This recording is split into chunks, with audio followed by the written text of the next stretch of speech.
1 Pedro, capítulo de número 5, versículo de número 5. Eu quero usar aqui como um título para essa mensagem, preparando para a prova. O apóstolo Pedro, ele vem nessas palavras aqui, alertando a igreja para que eles se preparassem. O Espírito Santo está dizendo: prepara-te para a prova na tua vida. E muitas vezes as pessoas são pegas desprevenidas porque elas não estão atentas àquilo que o Espírito Santo fala. O apóstolo Pedro, nessa palavra aqui, ele vem trazendo algumas observações para preparar a igreja para aquilo que estava prestes a acontecer. E as provas vêm, irmãos. As provas vêm. Vou citar um exemplo aqui bem simples para você entender. No dia 17 de novembro do ano 2019, foi dada a notícia que foi confirmado o primeiro caso de Covid lá na China, dia 17 de novembro de 2019.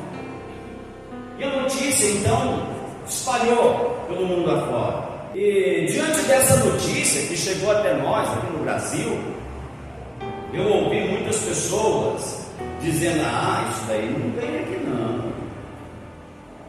Isso daí é lá na China, né?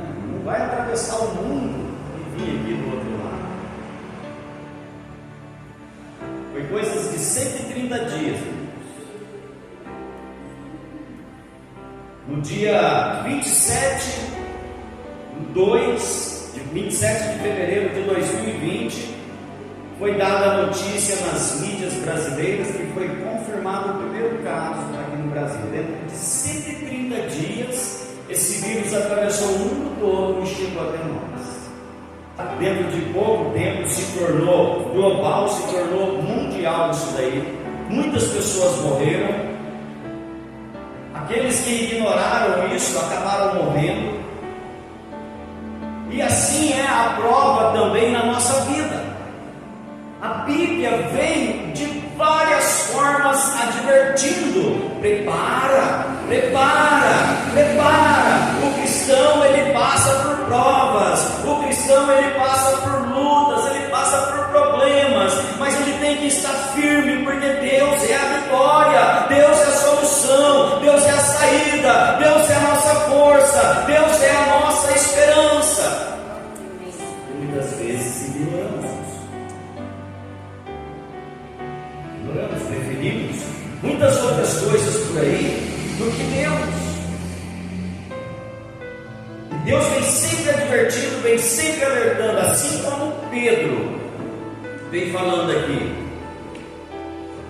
cara, seja sóbrio, vigie. Essa palavra é para você nessa noite, irmãos. O diabo não brinca com você. O diabo não vem para fazer carinho em você, não. Pedro, ele sabia que as provas de fogo viriam sobre aquela igreja. Ele sabia disso daí. Quer ver? Olha lá no capítulo de número 1, versículo 7. Olha aqui para você ver o que Pedro vem falando.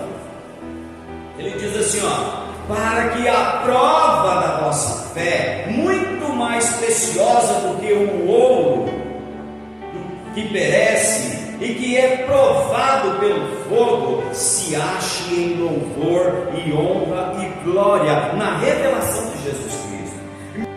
1 Pedro capítulo 4, versículo 12 diz assim, amados, não estranheis a ardente prova que vem sobre vós, para vos tentar, como se coisa extraordinária vos acontecesse.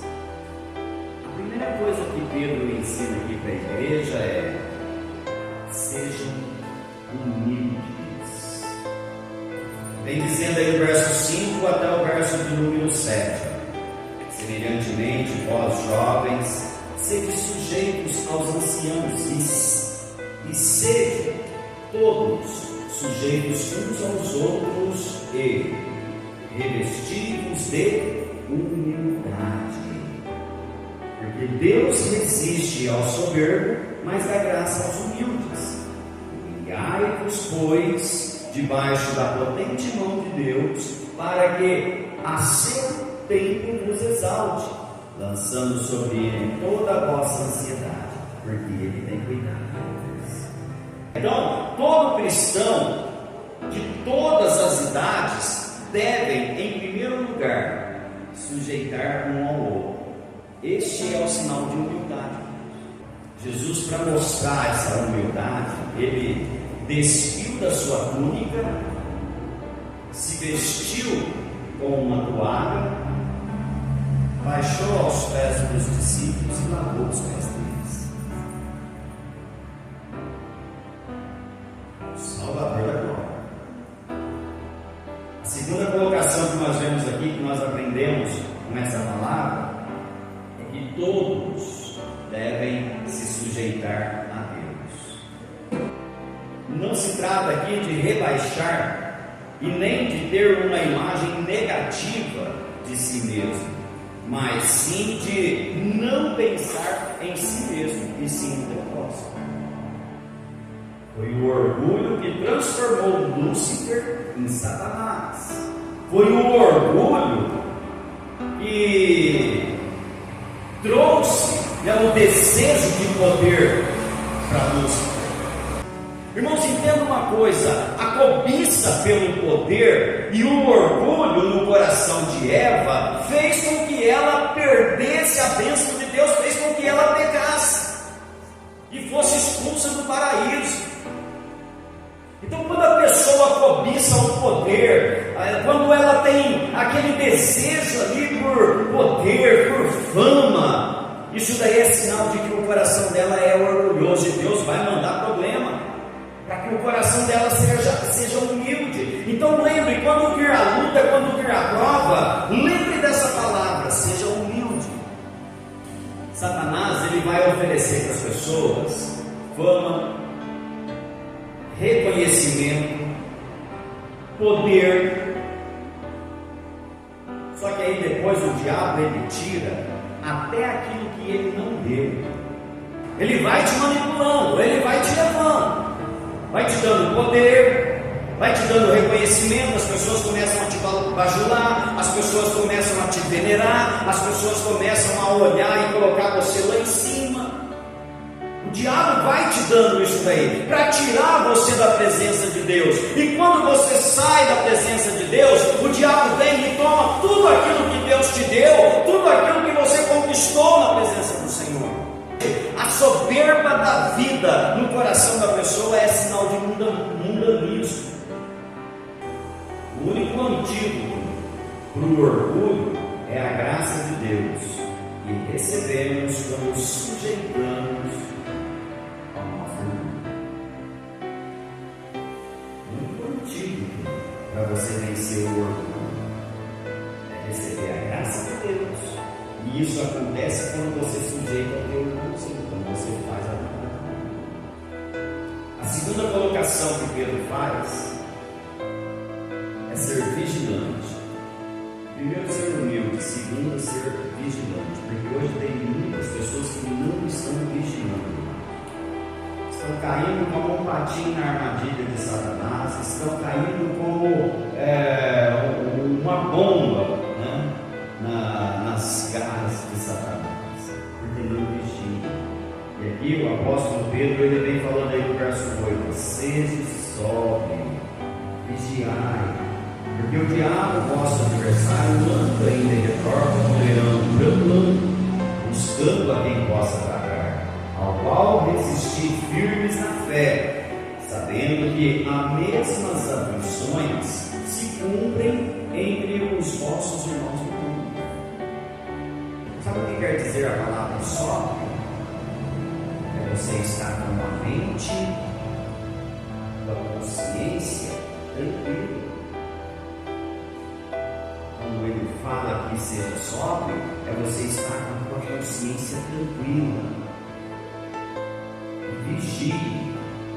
Os irmãos dessa epístola aqui, ou dessa igreja, já havia sentido os ataques dos difamadores.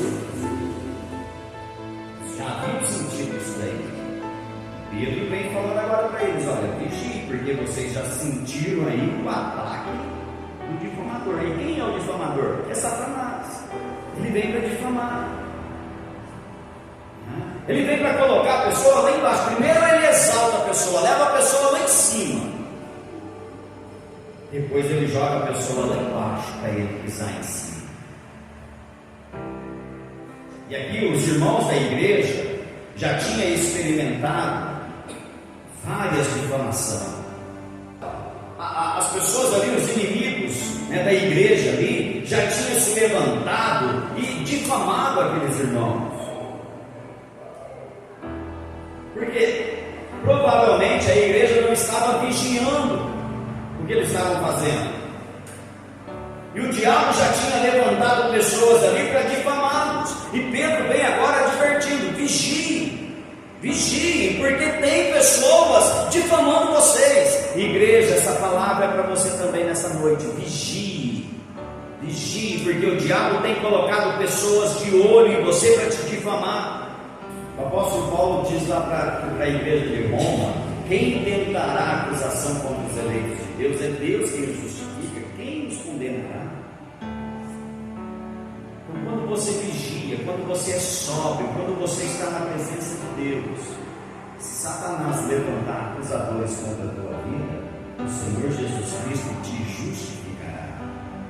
Mas quando você deixa o coração ser levado pelo orgulho, pela soberba, pela arrogância, pelo poder, pela fama, irmãos, você vai passar verdade. O diabo, ele não é brincadeira. O diabo é perigoso. Quando ele fala aqui que o diabo, vosso adversário, anda ao derredor rugindo como um leão, ele está dizendo assim: o diabo não é brincadeira não. Irmãos, muitas vezes a gente tem conhecimento dessa palavra aqui e leva o caso em brincadeira, achando que o diabo nunca vai nos alcançar, achando que o diabo nunca vai chegar perto. A parábola do joio e do trigo, os irmãos conhecem muito bem essa parábola. Ali, Jesus fala assim que o semeador semeou o trigo ali e foi dormir. Aí veio o inimigo daquele semeador, daquele lavrador, e semeou o joio junto com o trigo. E na hora da colheita ali, o lavrador teve uma surpresa muito grande. E assim é Satanás. Ele vem quietinho, ele lança ali a semente dele. E vê uma coisa: onde Deus coloca você, o diabo coloca um adepto dele também. Agora entenda: Satanás tem colocado um adepto dele lá também para fazer você blasfemar o nome do Senhor, envergonhar a Deus. E depois essa pessoa que às vezes parece teu amigo, te bajula, está ali sempre junto com você, vai ser aquele que Satanás vai usar para te envergonhar, para te jogar lá embaixo. E a pessoa, por falta de vigilância, ela cai nessa daí. Olha, Deus está te alertando nesta noite, abrindo os teus olhos. Cuidado, cuidado. Pedro ainda fala aqui também para resistir ao diabo. Você tem que estar firme. Olha aí no verso 9, o qual resistir firme na fé. Tiago, capítulo de número 4, versículo 7, ele fala assim: sujeitai-vos, pois, a Deus, resisti ao diabo, e ele fugirá de vós. Terceira observação que Pedro faz aqui, para que os irmãos estejam firmes para vencer essa prova: sejam esperançosos. Tenha esperança no Senhor. Talvez você já esteja vivendo a prova. Talvez você esteja passando por essa prova de fogo. Você não sabe mais o que fazer. A palavra vem falando para você ter esperança, seja esperançosos. Aí no versículo de número 10: e o Deus de toda a graça, e em Cristo Jesus nos chamou à sua eterna glória, depois de havermos padecido um pouco, Ele mesmo nos aperfeiçoe, confirme, fortifique e estabeleça. A Ele seja a glória e o poderio para todos sempre. Amém. E você ter esperança em Deus é você ter essa certeza no teu coração. Deus sabe o que faz. Primeiro, Pedro vem falando aí sobre firmar. Olha o que ele diz aí no final do versículo 10. Confirme, esteja firme na presença de Deus. E você estar firme significa que você deve, ser uma pessoa constante em Cristo. Pedro está falando assim para a igreja: olha, estejam firmes. E o Espírito Santo fala isso para você também nessa noite. Esteja firme. Vai vir a prova? Vai. Deus vai dar vitória? Vai. Tenha esperança disso. As coisas vão melhorar? Não, porque é Deus quem faz todas as coisas, é Ele quem tem o controle de tudo. Então a gente tem que entender o seguinte, irmãos: o que está acontecendo, o que está passando, Deus está no controle. Deus está no controle. O que a gente tem que fazer? Estar firme, confiante. A segunda coisa que Pedro fala aqui é: fortifica-te. Você estar firme em Deus é você ter forças para lidar com aquilo que a vida muitas vezes exige de você. O mundo aí fora exige que você esteja fora da igreja, mas você tem que estar firme, forte, para resistir a isso daí. O mundo aí fora vem te seduzindo com o pecado, vem te seduzindo com tantos encantos da carne, mas você tem que estar firme para resistir a isso. Terceira coisa que Pedro alerta aqui à igreja é para eles estarem fundamentados. O que é essa palavra fundamentados? É você ter uma base. E essa base tem que ser Jesus. Isso me faz lembrar dos dois fundamentos que Jesus ensina para os discípulos, né? Bem-aventurado aquele que ouve as minhas palavras, será comparado com o homem que construiu a sua casa sobre a rocha. Caiu a chuva, transbordaram os rios, sopraram os ventos, deram de ímpeto contra aquela casa e ela não falou. Então você está firme, é você estar fundamentado na palavra de Deus, enraizado na palavra de Deus. Quer vencer as provas na tua vida? Não? Quer vencer as provas? Seja fundamentado. Quer vencer as lutas? Quer vencer as provas que surgem? Então seja primeiramente humilde. Vigie, seja sóbrio, vigilante. E em terceiro lugar, tenha esperança de Deus. Você agindo assim pode levantar a luta que for, o problema que for, você vai estar firme e Deus vai te dar. Não veio lutas para te destruir, as lutas vieram para te fortalecer.